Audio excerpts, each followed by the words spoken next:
Welcome to Critical Care Conversations, and thank you for joining us today for this special session on CRRT at the bedside from indication to troubleshooting. Today is particularly meaningful as it coincides with the World Kidney Day, reminding us that kidney remains one of the most frequent and consequential complications in the ICU.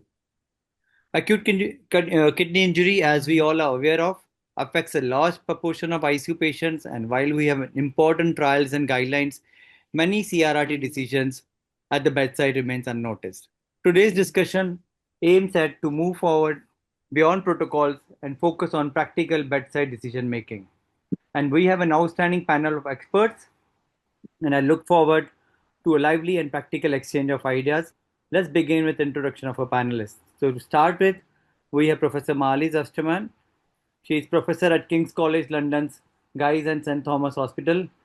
Critical care nephrology, acute kidney injury is the area of interest, and she is the president-elect ESICACM. Welcome, Professor Malis. Then we have Dr. Himal De. Dr. Himal is HOD Critical Care, Apollo Hospital, Bangalore. He's Secretary of Nephrocritical Care Wing of ICCM. He's been an executive committee member, ISPAN Bangalore, passionate about ECMO, and established ECMO program at Apollo Bangalore. Welcome, Dr. Himal. Thank you. Then we have Dr. Ranajit. Dr. Ranajit, as we all know, is Head Critical Care, Swami Dayanand Hospital. He received Academic Excellence Award, ISA Delhi. He's a COVID warrior, recipient of First Oration in Critical Care of Royal College of Physicians of Ireland Indian chapter, and an expert in CRRT. We all been listening to him since ages now. Then Dr. Neeraj Tyagi, a dear friend of ours, is affiliated to Institute of Critical Care Medicine's Gangaram Hospital, New Delhi. His areas of interest are prolonged proning, ARDS, AKI, RRT. He just finished one webinar 5 minutes back and he's joined us now. So Abdul is a director of critical care services with an experience of over 21 years. He serves as a faculty and guide for various critical care training fellowship programs. He's been dear friend and presented an honor by the governor of Maharashtra, Bhagat Singh Koshari, with the certificate of appreciation for his active involvement in COVID. Welcome, Dr. Abdul. Thank you. Thank you, Bharat. So let me start with perhaps the most debated question for critical care nephrology, and this is for Dr. Himal to you. So trials like START AKI have compared early and standard initiation strategies, but translating these trial definitions into daily ICU practice is not always straightforward. At the bedside, we constantly ask ourselves, when is it too early to start RRT and when does waiting becomes too late? So I would like to ask you, Himal, in practical ICU terms, how should clinician decide the right moment to initiate RRT? Yeah. So this early versus late terminology has been lurking around quite some time. So I'll just put a little bit of light into this. So I think, as you mentioned, START AKI trial. There was early strategy and standard strategy, where CRRT was started within 12 hours in early strategy in KDIGO stages 2 to 3 AKI, and in standard strategy, they followed the routine indications, universal precautions like hyperkalemia, severe acidosis, and pulmonary edema. And the conclusion was no mortality benefit with early initiation, but there was more dialysis dependence and complications. So 50% avoided dialysis in the standard therapy. So watchful waiting would be a better option, and don't jump onto early therapy. And the other trials, so like Akiki trial, Ideal ICU trial, and meta-analysis also, they supported that there is no mortality benefit if you go very early in these AKI populations. So what happens if you do too early? If it is a reversible AKI, then unnecessarily you'll be pushing him towards the renal replacement therapy. What happens if it is too late? Then probably he'll be already in the danger zone where there's a multi-organ dysfunction, severe fluid overload, or refractory metabolic acidosis, vasoplagia, or refractory hyperkalemia, where dialysis can be used only as a salvage measure. So the key challenge here is to identify which is the optimal window, rather than just an absolute creatinine value like KDIGO stages, and also watch for the physiological decompensation. So as I told you, early versus late can be reframed as demand capacity balance framework. When the kidney capacity cannot match the demand, that's when probably that's where you need to think about the patient going into renal replacement therapy. And we all know the universal triggers like refractory acidosis, severe hyperkalemia, or a refractory fluid overload or symptomatic uremia, where there's not much of a debate in that. You have to go and start an early replacement therapy. But which are the other gray indications where we are confused whether to go early or to have to wait for some more days?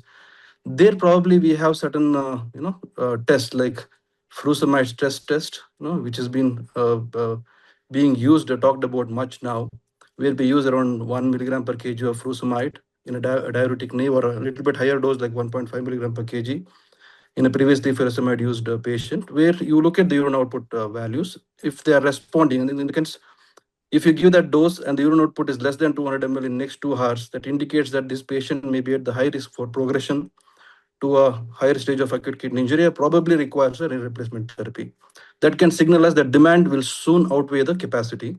So that's probably an indication where I have to consider a renal replacement therapy in this patient. And FST has a good sensitivity and specificity, and it is a reliable predictive tool. It can actually tell us the progression of AK and also need for RRT, and but it doesn't help in the recovery of acute kidney injury. So probably this is how I would decide on early versus late therapy, and also sometimes it depends upon the clinical scenario and also various organ crosstalks.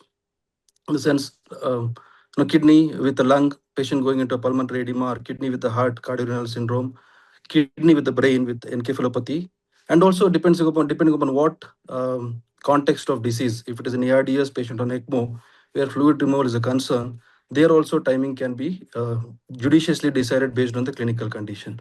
So not pushing it too early and not waiting for too late, using that physiological window, optimal window would be ideal, and probably FST can guide us in those cases. But universal triggers, I think we all know that we have to go and do early RRT in these patients.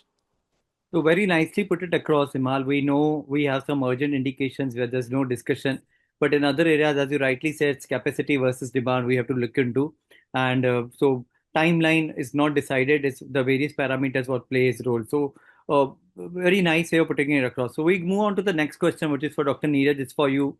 So once the decision, as explained by Dr. Himal, has been taken to initiate RRT, the next challenge is selecting the modality. And we know many ICUs today use both SLED versus CRRT, and the choice often reflects the physiology, resources, logistics, and also the practical question then becomes when is slow intermittent therapy sufficient and when is continuous therapy essential?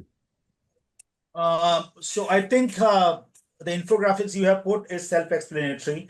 First and foremost is how hemodynamically stable your patient is. Anybody who is on dual vasopressors and the demand of vasopressors is going up, it is definitely unlikely to be a candidate for. Doesn't matter how slow dialysis you do. Even less than 200 mLs of flow can lead to solute uh, shifts that can make these patients hemodynamically unstable. Uh, but otherwise speaking, the conventional placement of sled has been when my patient is coming off CRRT, that means is ready to be weaned off CRRT, and we have certain objective criterias: daily urinary output of more than 500 ml, single norepinephrine less than 0.5 microgram per kg per minute kind of a dosages, and your creatinine has stabilized. You do not need to remove more than 10% of fluid per day kind of situation. So those are the situations where probably SLED can be considered while weaning off. During initiation, probably in a patient who is bad and is having severe metabolic acidosis and with hyperkalemia, even today intermittent therapy like SLED maybe need to be chosen above continuous form of therapy. So if I can summarize in one word, if you have a patient who is having hardcore indications for renal replacement therapy, refractory hyperkalemia, and you have a patient who is having severe metabolic acidosis, is not hemodynamically too bad. Probably SLED is still a better therapy for solute removal in these two situations.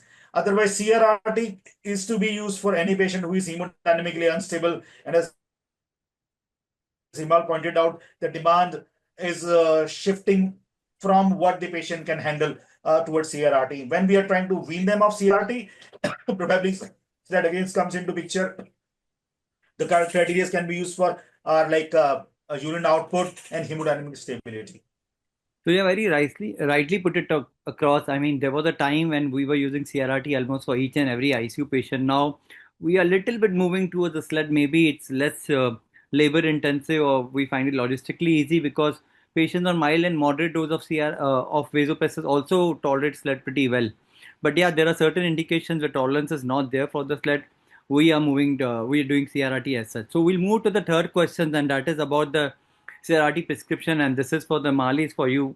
So when prescribing CRRT, clinicians can choose between convective clearance, diffusive clearance, or combined modalities.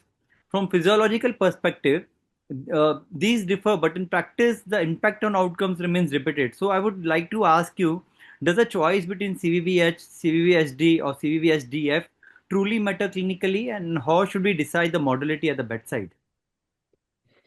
Uh, Thank you. This is a very important question. These are three well-established forms of renal replacement therapy. They all do what we want to be done. So they remove metabolic waste products and fluid and potentially exogenous waste toxins. A diffusive mode, so dialysis, will be a little bit more efficient in removing smaller molecules. So if the aim is to remove small drugs, for instance, or in case of an overdose or severe hyperkalemia, this can be achieved a little bit faster with a diffusive mode.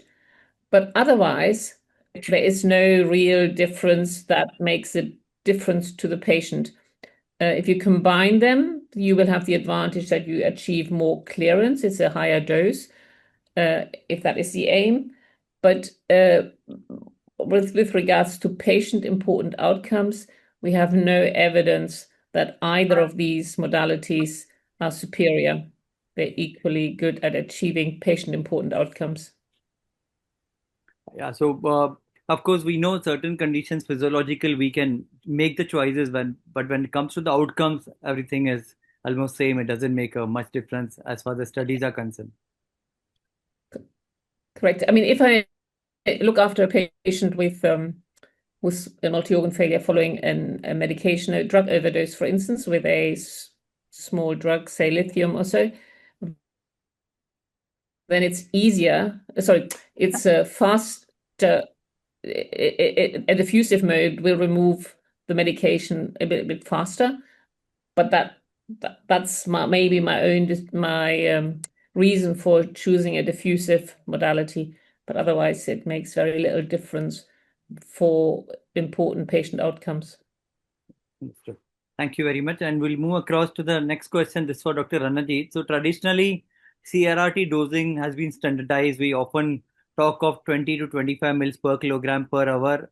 However, ICU patients are highly heterogeneous and some may require greater metabolic control while others may not.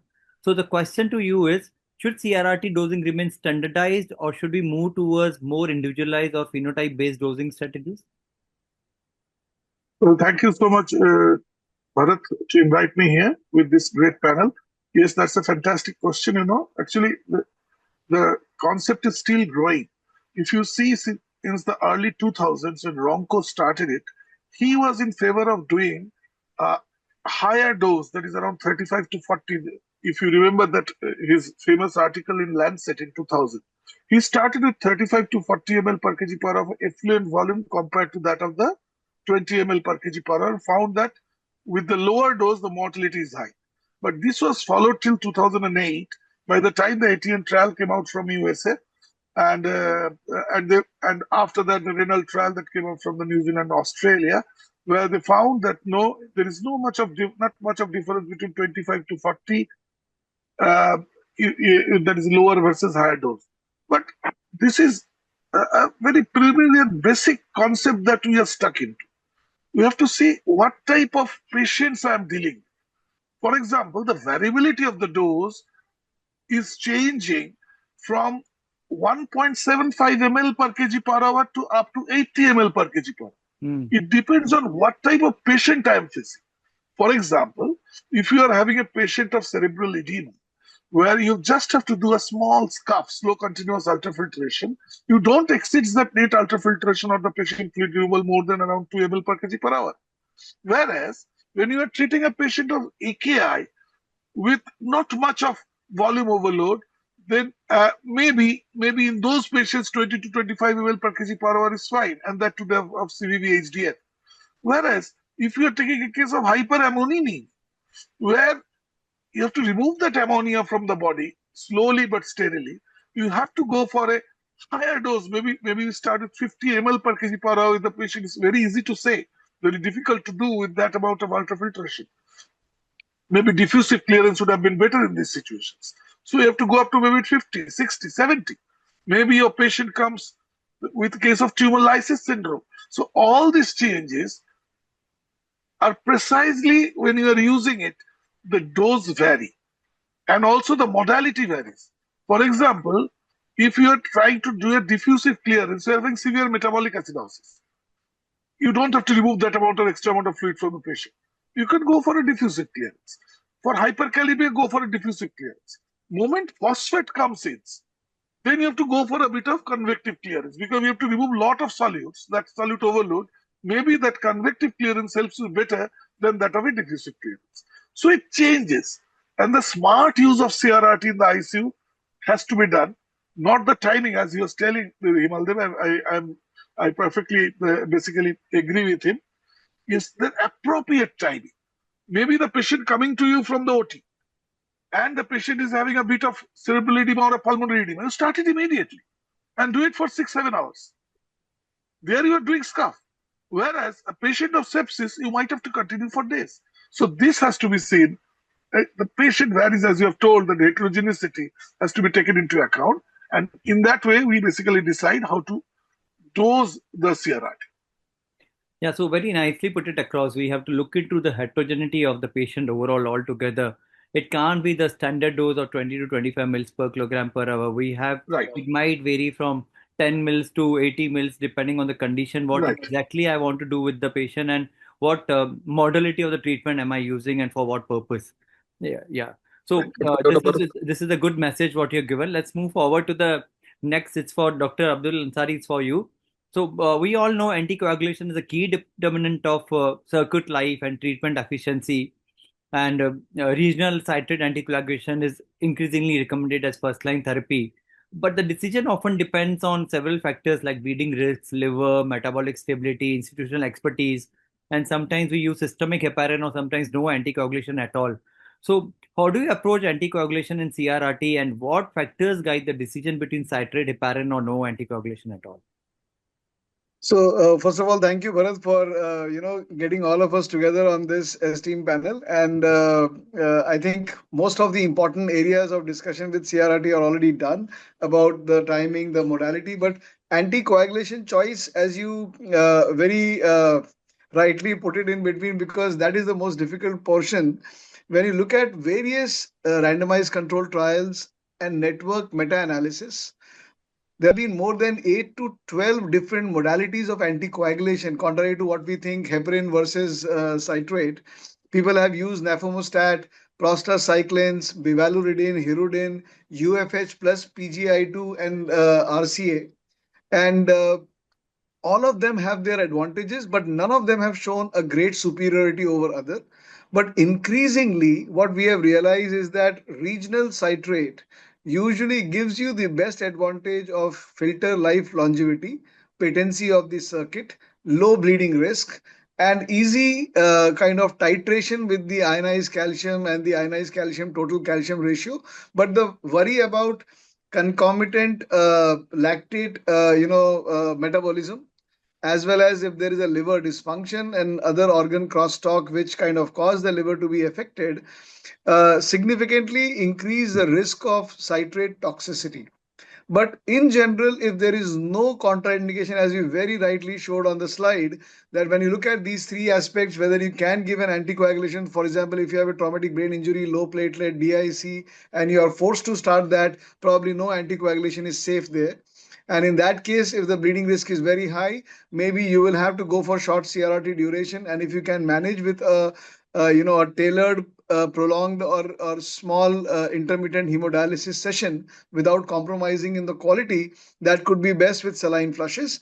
But if there is no contraindication, and the liver functions are normal, the muscle health is okay, electrolytes are fine. The best advantage has been shown with regional citrate, which increases the filter span by 9 to 24 hours. Is cost effective, although it has not shown to have any major bearing on the mortality, the outcome, and other surrogate markers. But one of the studies, which was a large study, did show, in fact, there was a network meta analysis by Zhao et al. For 28 to 37 RCTs on various aspects of filter life, the patency, the mortality, the ICU stay.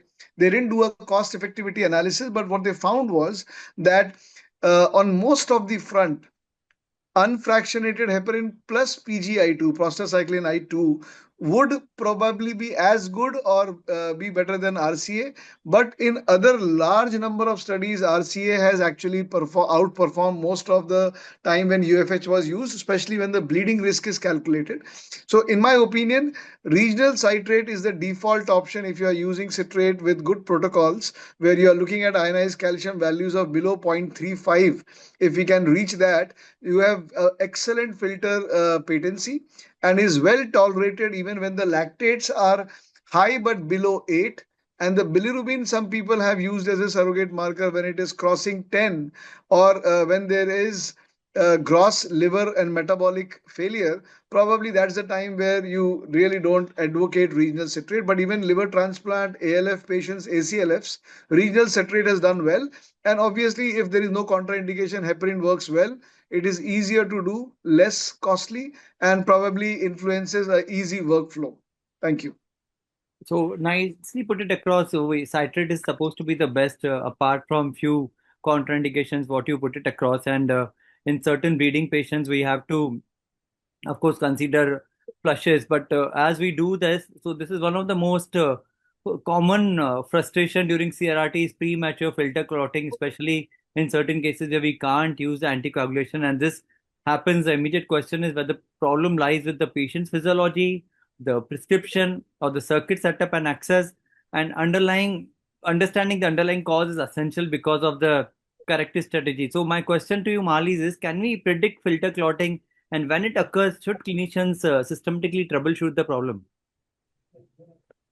It's a very good question, and obviously an important question for clinical practice. I think very often the filter can clot and you're not exactly sure why it happened, but if you monitor the pressures, the return and the access pressure, then you may see changes that give you an indication that the filter is likely to clot. So if the access pressure becomes more and more negative, or the return pressure goes up, then these are indications that clots are forming, and it may warn you that the filter is likely to clot, and it may help you to stop before the filter has clotted completely and you've lost a lot of blood. So filter clotting, I think, is a combination of all the factors you've listed here. Sometimes it may just happen because there is a problem with the patient, the blood pressure is too low. Vascular access problems are a common problem. So if the access isn't good and the flow keeps stopping and the alarms go up, that is a very common reason why in our practice where I work, the filter ultimately clots. So it's I think the best way to predict or to anticipate and be prepared for potential filter clotting is by monitoring the access and return pressures to look for. You can sometimes also see small clots in the circuit, and to be proactive and change the circuit before it has clotted completely. Yes. So of course it's a problem what we all be facing, and it's difficult to avoid it. But certain areas where we can predict it and act is what you really precisely put it across. Yeah, paying attention to the different pressures is important, and ultimately that's where the nurses. I think the nurses are very good at that, much better than doctors where I work. Yes, thank you. So we move forward, and so now as we spoke about the citrate, and so regional citrate anticoagulation is effective, but not without complications. And one of the challenges, hypocalcemia, is what we look across many times. So I missed this question on the slide somehow. So Himal, this is for you. It's not there on the slide somehow. The what if we do a citrate kind of a thing, then we face hypocalcemia during citrate therapy quite a bit. So how do we clinicians should differentiate these two scenarios and manage them? The key clinical issue is distinguishing between calcium, simple calcium loss, and citrate accumulation, which has very different implications. Himal? It's a wonderful question, Dr. Bharat. I think got it. So what you're trying to ask me is how to differentiate between The simple hypocalcemia calcium loss and the citrate accumulation. and the cytotoxicity. Excellent. Just to add up to Dr. Ranjit, sir, where he beautifully enumerated the dosage, and Dr. Abdul Ansari sir also told that how do we manage this anticoagulation, and Dr. Marley also said the filter, clotting monitoring. One more thing, what I wanted to stress here is, we with the KDIGO, and we also assume that we write at a certain dose, 25 mils per kg per hour. But if you look at the practical approach, a lot of filter downtime, filter clotting happens. And unfortunately, whatever we prescribe is not going to be delivered to the patient. That is probably because of the filter clotting and filter downtime or procedural shifts. So probably you might have to prescribe a little higher dose. If you're targeting 25, maybe a little bit higher, maybe 30 mil per kg per hour for that. We'll deliver that dose to these patients. And as rightly enumerated, I think, preventing the filter clotting is most important, and that's where the citrate comes into picture. But still, many are still following the heparin. I think it's time to change it over to citrate anticoagulation, because even in case of liver failure, if you properly follow the protocols and measure certain values, you can still use citrate and avoid the complications of heparin and prolong the filter life, so that we can avoid these downtimes and increase the efficacy of our dialysis. So as you rightly said, if I have to differentiate between a hypocalcemia and a citrate toxicity, there are four things which I want to measure. One is post-filter ionized calcium levels. That is to know the efficacy of anticoagulation. Otherwise, I will also measure systemic ionized calcium and total calcium level. And the last one would be an ABG. So as rightly pointed out, if I want to know the efficacy of anticoagulation, the post-filter calcium levels, ionized calcium, should be between 0.25 to 0.35 millimoles per liter. And if there is a hypocalcemia, systemic ionized calcium is less, post-filter ionized calcium is also less, but the total calcium is normal, it probably points out towards hypocalcemia per se. That's a calcium loss. So there I have to go and jump in and start my calcium supplementation. So I start my calcium supplementation here. And here arterial blood gas doesn't show much of a metabolic abnormality. In spite of the calcium correction also, if the patient remains to be hypocalcemic, that's when I have to look at it, other therapy, where there is a possibility that calcium and citrate are forming a lot of complex and the citrate is accumulating. So the total calcium increases because of the calcium citrate complexes. Ionized calcium goes down. So the ratio of total calcium to ionized calcium becomes more. That means it is more than 2.5. That is an indication that the patient is going into citrate accumulation or citrate toxicity, probably because of liver failure or because of poor hypoperfusion, because muscle is also not able to metabolize the citrate. And that's where I have to jump in and reduce the citrate dosage or probably stop the citrate.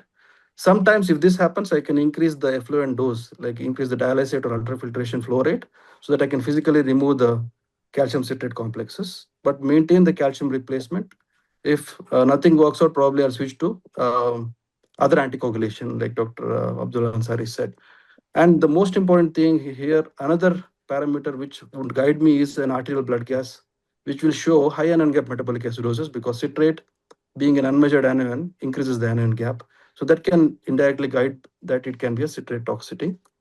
So in nutshell, if the ionized calcium is low and the total calcium is high and the ratio is more than 2.5 and the ABG showing metabolic acidosis high anion gap, that is probably a citrate toxicity. That's where I need to take a proper action. Additional warning signs would be, persistent hypocalcemia requiring a higher correction, high anion gap metabolic acidosis, and especially if there is a liver failure, then that's where I have to think about citrate accumulation. But do not worry too much if you have these monitoring capabilities, and if you do it in a better way, you don't have to worry too much about citrate causing problems in case of mild to moderate liver dysfunction. So that's how I differentiate between hypocalcemia and citrate toxicity. Yeah, And very nicely put it across. There's an algorithm way how to do it. Look, 1, 2, 3, 4, then combine the values, and you can differentiate between the citrate accumulation hypocalcemia, overall hypocalcemia, or maybe the citrate toxicity. So I'm quite impressed with the algorithm what you put it across. So we'll move across to the next question. Somehow slide is there. I checked it, but it couldn't reflect over here. So uh, it's for Ansari for you. So we all know in the era of dynamic CRRT, fluid removal during CRRT is often prescribed as a fixed ultrafiltration rate. But critically ill patients are physiologically dynamic. We all know this. And clinician must balance between effective deresuscitation, maintaining hemodynamic stability, preserving organ perfusion. So the question is, how do we individualize the fluid removal during CRRT and move beyond rigid ultrafiltration targets? So this is actually one of the most brilliant question if you look at from the clinician's perspective, because we all know that fluid overload FO is actually one of the most hidden indications for CRRT. Half of the time, a seasoned intensivist will look at the patient, look at the volume accumulation, and know that this patient will ultimately not run away from the need for an RRT for better fluid optimization. And I always kind of say that there is a state where there is an intravascular volume depletion because you probably have diuresed enough, but total body water excess. And at that point of time, your basically vascular permeability index is actually what will allow the fluid to again come back. And most of the time, when you're dealing with sepsis, trauma, or overwhelming cytokine generation, there is a capillary leak, increased gap junction. So the fluid is actually, and that's where you are trying to sometimes, kind of either give fluid and try to restrict the fluid because there is fluid overload happening. So it is important to know in which phase you are of the patient's clinical trajectory. The ROSE criteria, whether you are in the resuscitation, optimization, stabilization, or you have already entered the evacuation zone. So I think on one hand, when we look at CRRT, the biggest advantage is that you can remove the effluent dose in such a way which can be tailored depending upon the patient's hemodynamic upstream and downstream markers to decide the rate of effluent removal so that the fluid can transgress back from the interstitium into the macro circulation, and you don't develop more intradialytic hypotension, which is the major problem where all the intermittent hemodialysis or even SLED fail, especially when there are multiple compartments where the fluid need to kind of equilibrate.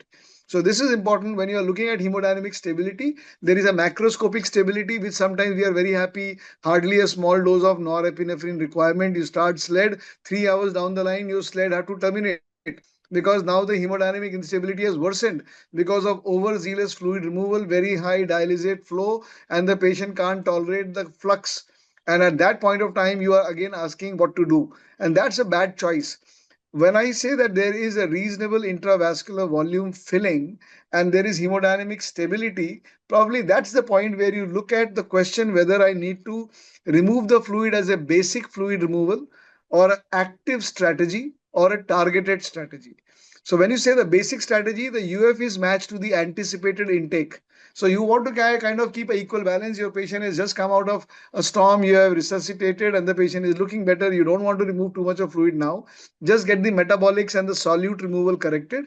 So you anticipate, let's say my antibiotic, IV fluid, Ryle's tube feeding, all of these included 2.4 liter can be my matched intake with plus minus a few blood units, maybe 3 liters. So now you are looking at nearly 120 ml of fluid removal per hour. It's an auto default mode, and you are anticipating 3 liter remove by tomorrow. You will get surprises. Somebody will come and give fluid, somebody has given another blood, albumin, or the feeding not tolerated, some drain came out, somebody chased the fluid, and next day morning you find that you are lacking. So the second target is an active approach where your intensivist actually knows my CRRT prescription has an important component of my intake and output. All the fluid, the NORAD, the other drugs which are going, the antibiotic infusions, everything is calculated along with the feed. And you know that, let's say 144 ml of my total intake is going every hour. So I need to have 180 or 200 ml of fluid removal, and I will keep on rejigging with it every few hours. That's the active approach, which is a variable removal approach. So one is a fixed removal, one is a variable removal, and finally is a targeted removal. Where if somebody like Bharat or somebody who is very keen on looking at the fluids is saying, I want to look at the capillary wedge pressure, I want to look at the Vexus score, I want to look at my B lines, and now I want to have a specific goal of keeping my hemodynamic surrogate in that group. And that is what is the most superior one, called a targeted approach, where you have a hemodynamic target to look for, like you have shown the passive leg raise test, whatever you want to do it. It's not possible, to be very honest. And if you do a show of hands, how many people with CRRT would like to do PLR? The answer would be unfortunately a big zero. That's not a great choice. I would not like to do it for my own patients, but I would use some other surrogate. So I think a basic starting prescription, and then a quick reviewal, whether it's an active fluid removal process or you can go on to a neutral zone if the kidneys are opening up now. After, let's say, a rhabdomyolysis approach and 4 or 5 days later the kidneys are opening up, you don't want to have a competitive flow removal. So sorry for taking the time, but I would say more important than fluid handling is also to simultaneously look at your solute load. It can only be happening when your solute load has also been happened. So you must keep in mind that your clearance is basically a product of your effluent by the sieving coefficient. So your ureas, if they are normalizing early on, that's a good sign. Other electrolytes, sodium and other ones, will automatically get neutralized because they are small diffusive molecules. Fluid will need an active handling. But if your ureas are still high, your baseline creatinine even after 48 hours of CRRT is not coming down, you need to ask whether your filter life or the sieving coefficient is good enough or no. Thank you. Yeah, quite an elaborative answer, and of course a precise one as well. And this is what it requires is, so we understood it could be the different varies. We have to have the targeted approach, or maybe the patient-based approach. If we do the different parameters, of course, PLR, as you rightly said, is not possible or very difficult to do in the patient who is on the CRRT. So let's move across. So here was your question, Himal. Yeah, I saw. So yeah, I was just wondering. So we move across. So it's for energy to use. So CRRT is increasingly used beyond traditional kidney indications, and it may be considered in situations such as liver failures, severe lactic acidosis, raised ICP, and cardiorenal syndrome. So how should CRRT be adopted in these special clinical scenarios, Ranjit? Well, that one, first of all, about Himal, This is he moving correctly beyond kidney pointed now, out. yeah. Yes. But before that, Himal pointed out about that one, about the Doremi study, and that what we always tell that we have to prescribe more to achieve what we want. Number one. Number two, what about the dose? I want to make one point very pertinent for the attendees, participants who are listening to it. Yes. You must be having in your mind, why don't you take the KT by V urea, which is used in dialysis, as the dose of CRRT? Why it is effluent volume? This is, many people ask. See, when you are dealing with an acutely ill patient, you are not sure about the volume of distribution of that patient. He may be either volume contracted severely or maybe volume overloaded. We don't know about the situation. So KT by V, that is the V is the volume of distribution of urea. It cannot be judged properly in acutely ill patients. And that is one of the reasons why dialysis and SLAD, which depends on this formula, is used on acutely patients, just doesn't fit. So if I don't know exactly what KT by V urea I'm going to achieve, whatever KDIGO says, 1.3 or 2.9, 3.9 per week, it has been seen up to 5.8 in certain cases. They have to go to achieve what you are achieving at 20 to 25 ml per hour, kg per hour for effluent volume. So this thing has to be kept in mind, why CRRT is scoring over others in these acutely situations, because of the clarity of the dose, number one. Number two, CRRT, about your question, CRRT, the terminology in itself, I think, is not appropriate. It is not only renal replacement, it is basically organ support. Continuous organ support therapy, I jokingly say it's cost, COST, which basically also is a big concern for ours. Continuously organ support therapy. I think you will ask me this question if I get a chance to answer this. Yeah, and you have one. So cost is this organ support that you are giving. For example, in hyperammonemia that you've asked me, liver failure, why not dialysis? Why only CRRT? Dialysis will remove ammonia much faster than that of CRRT. than a CRRT does. But sometimes, slow but steady wins always the race. So sometimes it's always the tortoise might be winning the race rather than the hare. So that has to be understood. Moment you go for such a huge removal of ammonia, such a quick removal of ammonia, there will be a big difference between the intravascular and extravascular concentration of ammonia. Redistribution of ammonia quickly occurs from the tissues, that is from the liver, from the brain, from the muscles to the blood. And obviously the ammonia level again rises. So you are in a false sense of satisfaction that you're decreasing your ammonia. The next moment you find your patient has landed up into deep cerebral unconsciousness from this ammonia. This is the point where CRRT scores better than dialysis. We have to go for a slow and steady one. Maybe this is for ammonia. And this here, the dose I already told you, might have to go up to 50 to ml per kg per hour of CV-HDF. Not easy to do. Slowly you have to increase it. And then some people go up to even 80. Lactic acidosis does not much of effect by CRRT because it is the production that is more important rather than the removal. Unless otherwise I stop the source, it is very difficult to clear all the lactates by CRRT, maybe 10 to 20%. You have to use a lactate-free solution there when you are using a dialysate for lactic acidosis. Raised ICP, again I told that if it is any edematous condition, whether it is in the heart, whether it is in the lung, or which is due to the heart failure, or it is in the cerebrum, do a very slow continuous ultrafiltration. Do not exceed that 1.75 or 2 ml per kg per hour. Slowly do it within 3 or 4 hours. If your patient coming with, we are saving so many patients, especially our center is a case of where we are having this peripartum cases. This time also I showed during conference, 24% ejection fraction, bilateral pulmonary, massive pulmonary edema, patient with preeclampsia coming to you after the operation, frank peak for the sputum coming out, the blood pressure coming down to around 60s, slow cough, maybe 7-8 hours. By the morning, the patient can be extubated.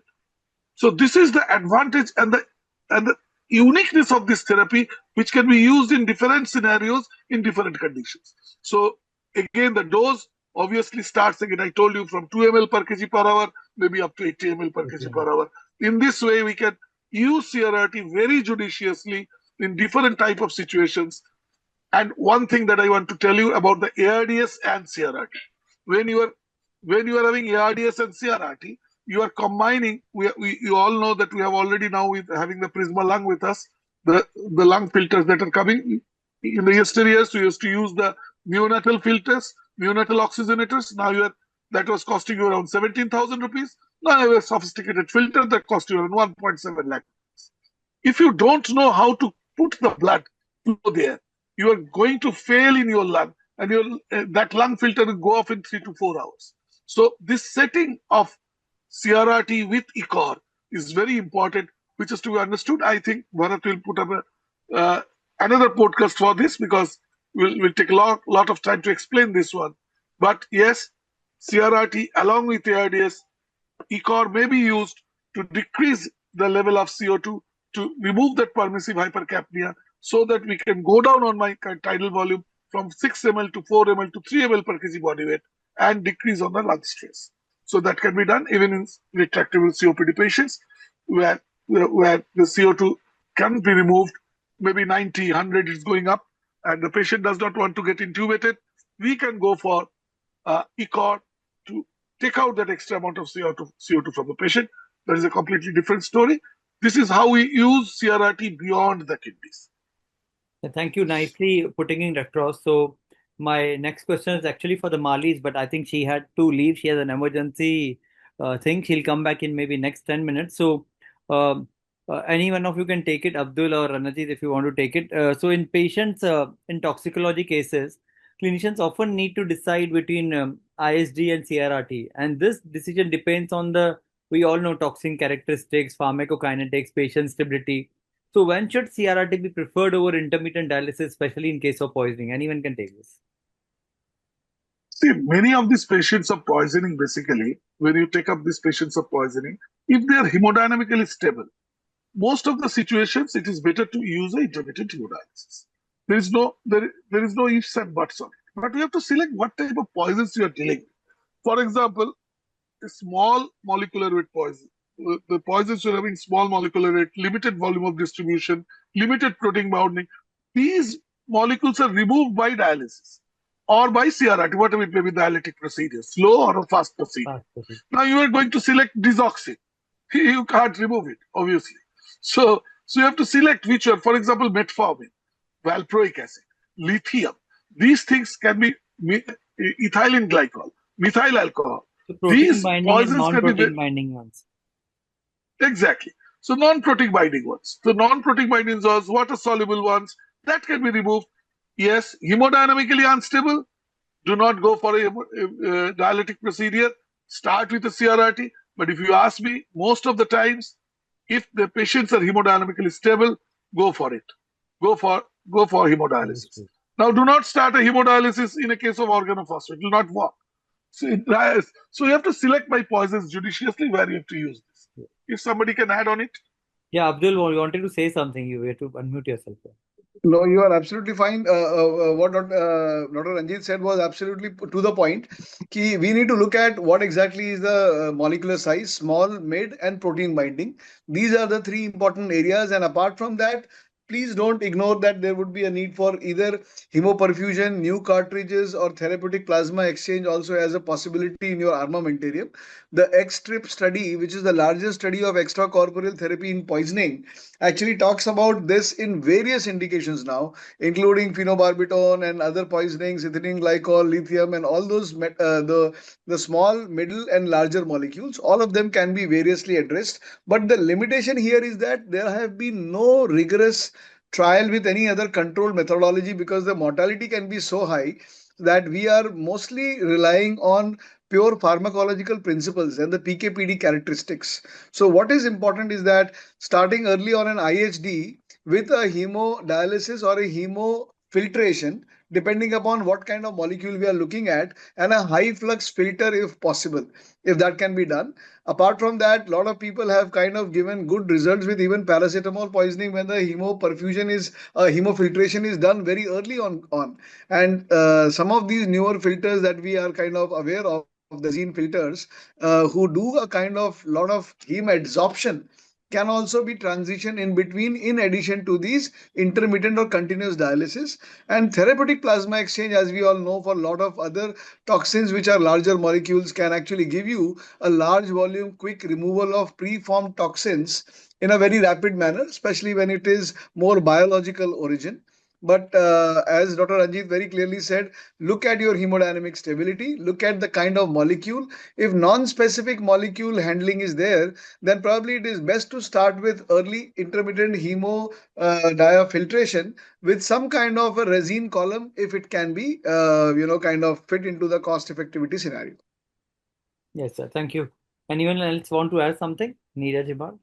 I think it's very well said. Hemo charcoal is being used for initial 4 to 6 hours of paracetamol poisoning, and that's something we need to look at because if you go by the literature, the causes of ALF and one of the etiologies which is coming from now 10 to 15% in India as well as paracetamol. So yeah. So yeah, we'll move on to the next question, and this is for you, Dr. Neeraj. Drug dosing during CRRT, we all know, remains one of the most challenging areas in the ICU pharmacology. And CRRT, as we know, alters drug clearance, but the extent varies depending on the drug characteristics, CRRT settings, filter properties, and patient physiology. So the question to you is, are we underdosing, overdosing, or still largely estimating drug dosing during CRRT? And how should clinicians approach this more rationally? I think you have put it very eloquently that when we talk about CRRT, the patient drug and the extracorporeal circuit, there is a intersection of these three variables. And I think my fellow panelists, they have been talking about the molecule size, the volume of distribution, protein binding regarding every drug. So if we look at the current practices, even the latest, when we talk about the surveys and all, they point towards one thing that we are just estimating the dosages. And definitely, at least for anti-infectives and probably for most of the anticoagulants, we are underdosing, which becomes a significant issue when we're talking about septic patients, where both these drugs, they need to be probably erred on the higher side of the dosages when we look at how we are dosing them. So most of the times, I think Dr. Ranajit was pointing out that when we target 25 to 20 ml per kg per hour, the effluent doses, they are much higher, 25 to 30 ml per hour. And so all these small hydrophilic drugs like beta lactams, aminoglycosides, even meropenem, uh, and on top of that, we are applying the traditional renal failure dosages. So we definitely underdose on our patients of CRRT. Similarly, the drugs which have low protein binding and they have primary renal eliminations, we are definitely underdosing them. For vancomycin, the evidence is very clear because we can do the drug labels, and almost all the studies which have been done, they demonstrate that the target concentration not achieved, and all of them, they needed further loading dosages or higher maintenance dosaging.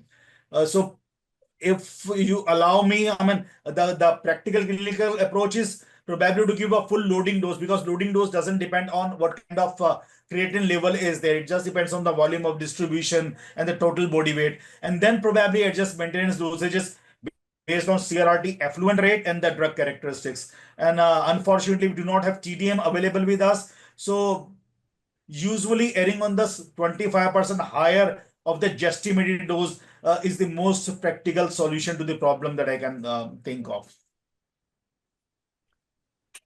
So we move on to the next one. I think so. In many critical ill patients, as we all understand, beyond CRRT, as we speak of when the CRRT is combined with ECMO. So in many critically ill patients, acute kidney injury necessitates CRRT. But combining these two extracorporeal system introduces unique physiological changes, anticoagulation, filter efficiency. So I would like to ask the panel, when CRRT is integrated with ECMO, what are the key physiological circuit considerations clinicians should be aware of? I mean, Himal, you do lots of ECMO, so we have Yeah. come across the situations where we Yeah. do CRRT as well as the ECMO. Yeah. So the main concern is about the, should we do it with, can you hear me, Bharat? Yeah, we can hear you very clearly. So should we do the CRRT along with the circuit, or, use a different line, like a separate jugular line, and do a CRRT? So there's a lot of discussion there. So what we practice is, in line with the ECMO machine itself. And the main concern is, where do you connect take the drainage cannula, and where do you return the blood from? So generally what we try to do is, you always make sure that you return the blood pre-filter, pre-oxygenator, so that the air embolism or any other thing doesn't happen to the patient. And always take the blood also somewhere pre-filter only, but not before pre-pump, because there's a lot of negative pressure. There'll be a lot of air sucking there. Patient can hear embolism. So that the connection part is, which is very, very important. We'll never give it post-filter, because if there is any air embolism, it can directly go into the patient there. And so far, we haven't found any problems with, CRRT concurrent with the ECMO thing, but we generally don't use a separate cannula for a CRRT purpose in a case of ECMO. Other thing is, when ECMO is concurrent with an RRT, what about the hemolysis part, as well as thrombocytopenia, the destruction? So there can be an additional component there. When you combine a filter with another filter, definitely there's going to be more hemolysis and thrombocytopenia, and that needs to be monitored quite carefully, and also carefully monitor the pressures. The amount of pressure through the ECMO circuit which is coming in can hamper the CRRT alarms. So you need to have certain settings of alarms, and it require a proper technician to be around with the patient. But most of the times, I think if you follow these connections, you can easily run an ECMO with the CRRT. And sometimes, you don't require any solute clearance or any urea clearance, electrolytes. It's only fluid removal, as I previously stated, and other panelists also stated that we need to remove a lot of fluids in the later phase of ARDS to dry the lung. There, we just use a hemofilter, and we don't require a complete dialysis setup there. So the ECMO itself, helps us to clear out the fluids there, and you clear out the ultrafiltrate only, and helps to decongest the lungs. So this is our practice of ECMO and CRRT, and yeah, that's what we follow generally.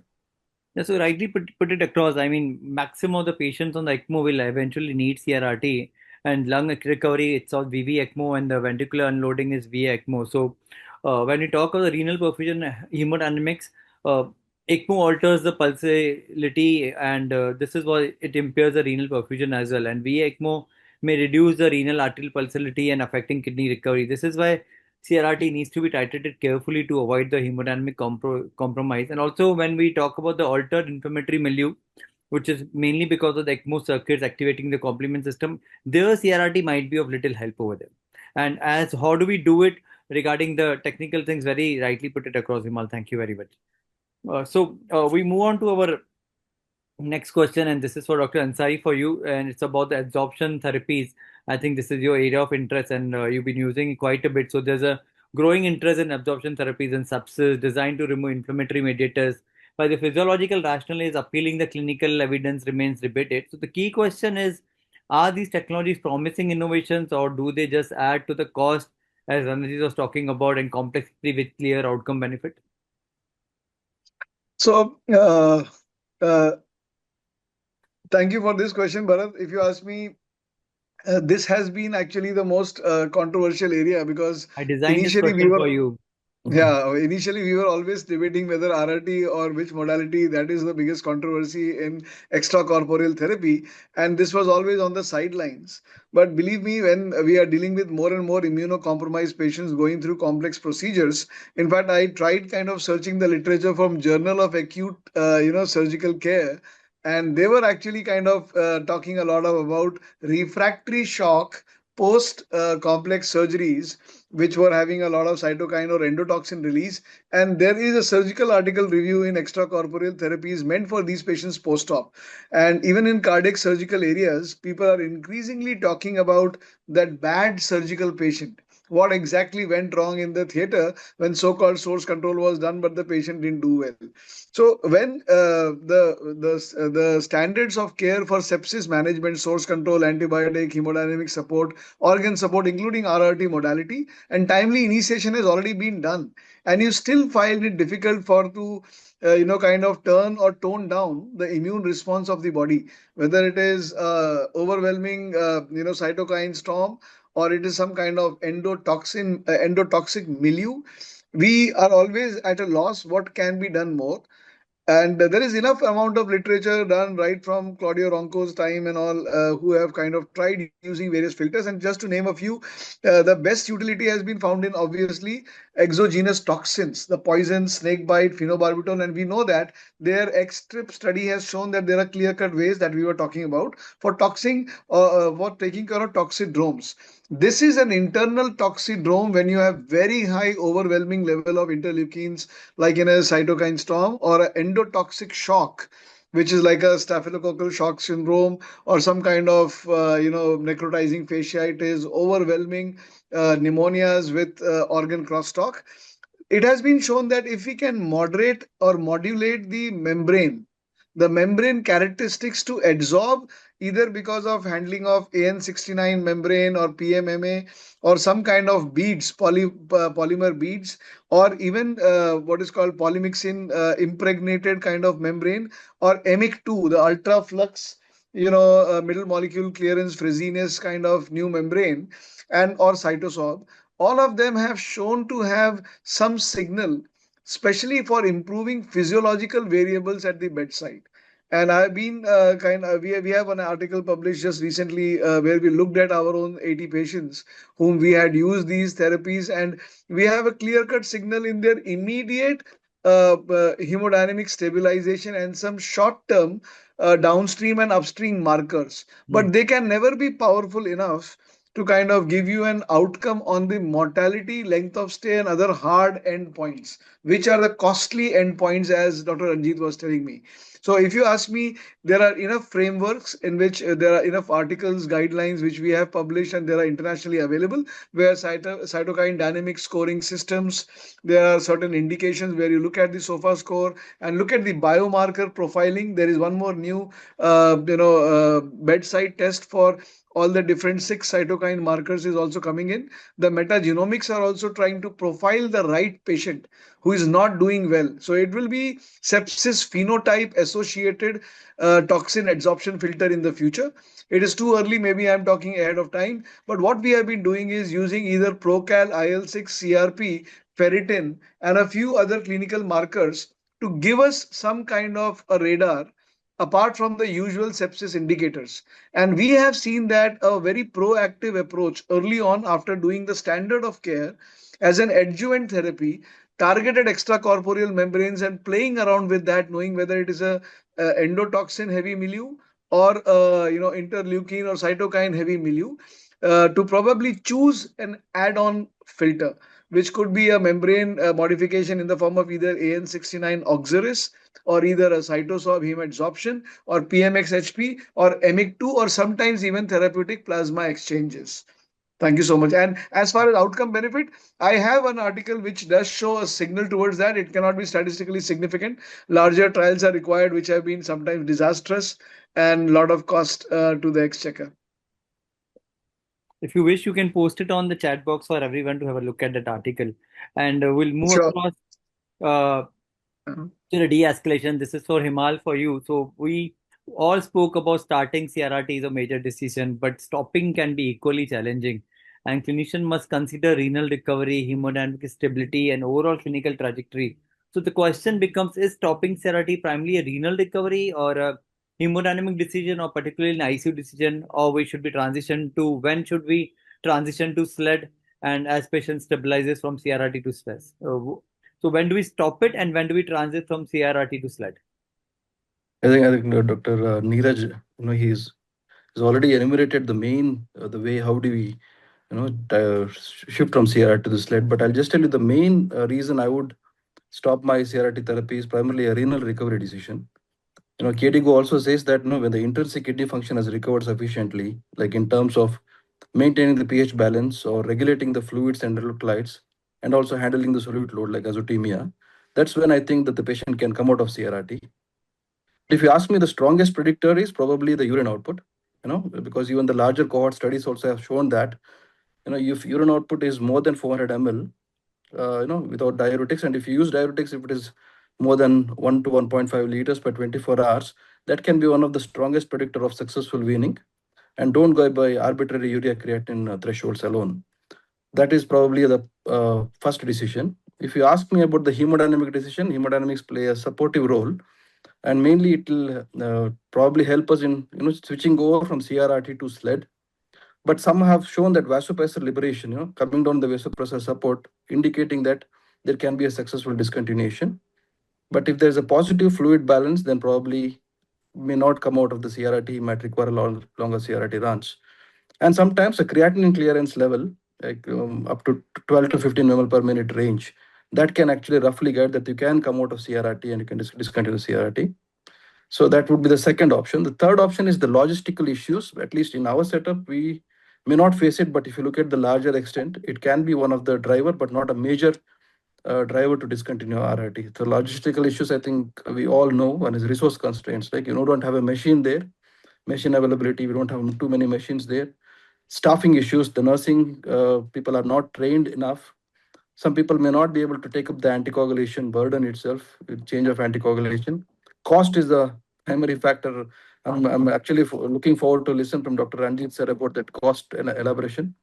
And again, if you want to give the patient to procedures, or if you want to change the filters and all those things, again CRRT becomes a problem there.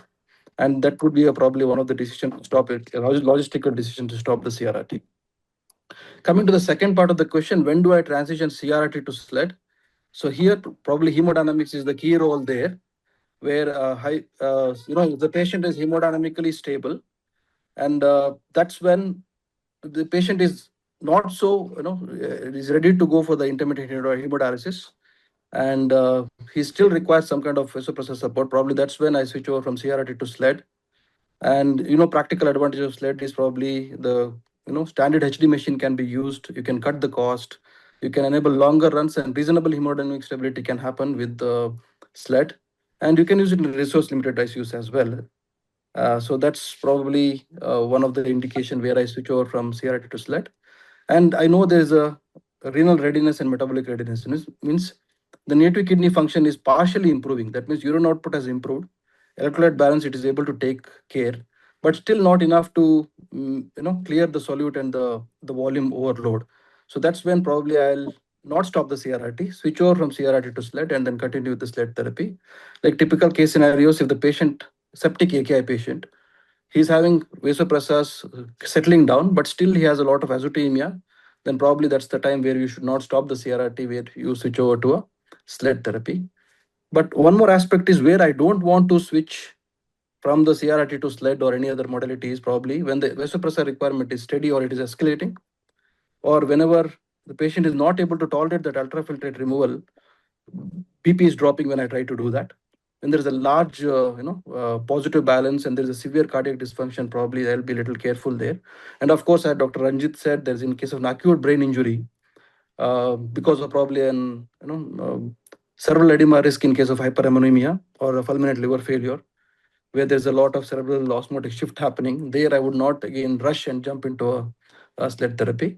Sometimes a patient may look hemodynamically stable, and you may think of switching on to SLED, but what happens is they will require a lot of fluid removal, which can happen over time in case of an ARDS or an ECMO or RV dysfunction scenario. There also, I would be a little cautious in switching over from CRT to SLED. But in other scenarios, I would definitely consider switching the CRT to SLED, especially when the patient is becoming stable over the time, because it can help us with a lot of logistical issues. Very precisely put it across. Now we move on to the team dynamics, and Dr. Neeraj, this is for you.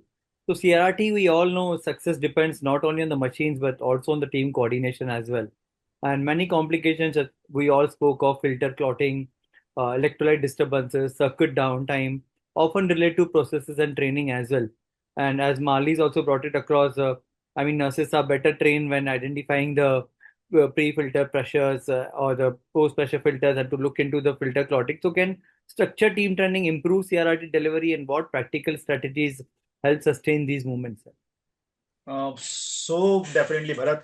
First, let me congratulate you for structuring the questions and dividing them into subsections and choosing whom to ask what question. So the work is remarkable that you have put behind this webinar. So congratulations on that. So I can share experience from my center. What we have done, we have trained CRRT technicians who are there in ICU 24 hours because of that. And intensive care and nephrology, we combine hands in training them. So they understand each and every nuances of not only the machine as well as the patient behind it. They are able to mark the downtimes. They are able to check for how the filter is behaving. And despite not transiting towards citrate anticoagulation, we are able to run after implementation of this program. Before that, we had troubleshoot technicians and the rest of the things were being run by intensivists and the nurses combined. Since their incorporation, our filter life has gone up by at least 12 hours. So this is what our internal audit says. So the impact of training and impact of having a team dynamics which understands each other as well as the patient and what the final targets are, and they are empowered to do the changes as and when needed, of course in consultation with whosoever is around, cannot be overemphasized. So we need to understand this, that RRT, when we talk about CRRT's organ support that goes on for 24 hours. While when we talk of intermittent hemodialysis or hemodialysis, probably we are talking about 6 to 4 hours of renal replacement. So when we are talking about CRRT, definitely we need a team dynamics, definitely we need coordination between nephrology and intensive care, and definitely trained professionals. Yeah. So now we come to the most awaited question. Everyone wants to ask this to Dr. Ranajit. CRRT in low resource settings, and we all know the kind of jugads you do, and we heard it in many. So for the benefit of the audiences, so we all know CRRT is a resource intensive therapy, particularly in low and middle income countries. Though I know you won't agree to this, but beyond deciding who should receive CRRT, a major challenge is maintaining sustainable operational cost. So how can ICUs differ effective CRRT while minimizing cost? Deliver an effective CRRT while minimizing a cost? I think the ball has already been rolled by Neeraj. Very important to have those trained staffs with you, you know. Many a time, non-trained staff will not understand the pressure changes and they just stop the therapy. So this is how he has started it is very fantastic. But where basically we can do this, number one. Where the cost effectiveness comes from where? After either the filter is very costly and the fluid is very costly. So first of all, I have to save my filter. So saving my filter is not by the anticoagulant. Saving my filter is my best resident who is going to put the best of the lines and the most suitable of the lines. If you are putting a femoral catheter and taking a 15 centimeter catheter, most of the centers do that, because by default, your right internal jugular is already having a CVP line. So you have no other choice to put it in the femoral. Now you are ready to put it in the femoral. Most of the dialytic technicians are bring a 15 centimeter catheter. There is a length, 11 French, 15 centimeters. Very dangerous. The flow will be inadequate and your circuit will just go up. Number one, to put the line by the best of your residents or the best of the consultants. If you are putting in the femoral, best if it is put in the internal jugular, number one. Number two, at least a 20 centimeter catheter so that the flow is adequate, there is no recirculation. These things we basically forget to miss. Second part already discussed. There is a very good anticoagulation. Definitely will affect the catheter, we know. Third, smart choice of a CRRT. If I need a CVV HD and I don't go for a HDF, I save 5 bags per day. And a bag costs you 3,000 rupees.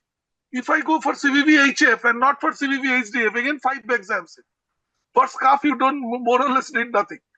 So if you seek that correct modality, 5 bags mean 15,000 rupees. 15 to 20,000 rupees you are saving. So the correct modality has to be checked. Fourth are the most important, and I tell you, if you feel that in the government hospitals you are in shortage of supply, you are completely wrong in that. We get a lot of supplies of bags and everything sent, so we don't have a problem. It might be a problem with others who have to convince their patients that what to do. Make your own bags. I tell you. We have the formula to make my own bags. It costs 300 rupees is the cost of your 3 liters normal saline. And aseptically, you can make that normal saline in what does it have? It basically has sodium for normal saline has sodium of 154. So you have to add something to it. You had some amount of bicarbonate, some substerile water, some bicarbonate, some potassium. You can change your bags. There is no potassium in Prismosol, but you need some potassium sometimes, you add it.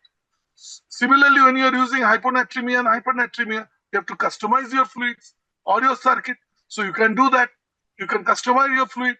So the way you customize your fluid, you make your own fluids. The 3,000 rupees bag will cost you hardly 300 to 400 rupees. Now see what is the cost. If you can save your filter up to 3 days, that means the cost that is one filter, that means 3 days, 20,000 divided by 3. How much is this? 7,000. It is nothing. It is around 8,000, isn't it? And if you make your own bags, it is per day of 10 bags you are using 3,000. What is the cost of CVV HDF then? Hardly 11 to 12 to 30,000 rupees. Make it. You take the formula for me if you want.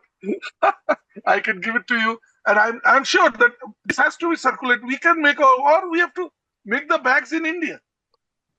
Our Prime Minister has taken a huge challenge of doing everything made in India.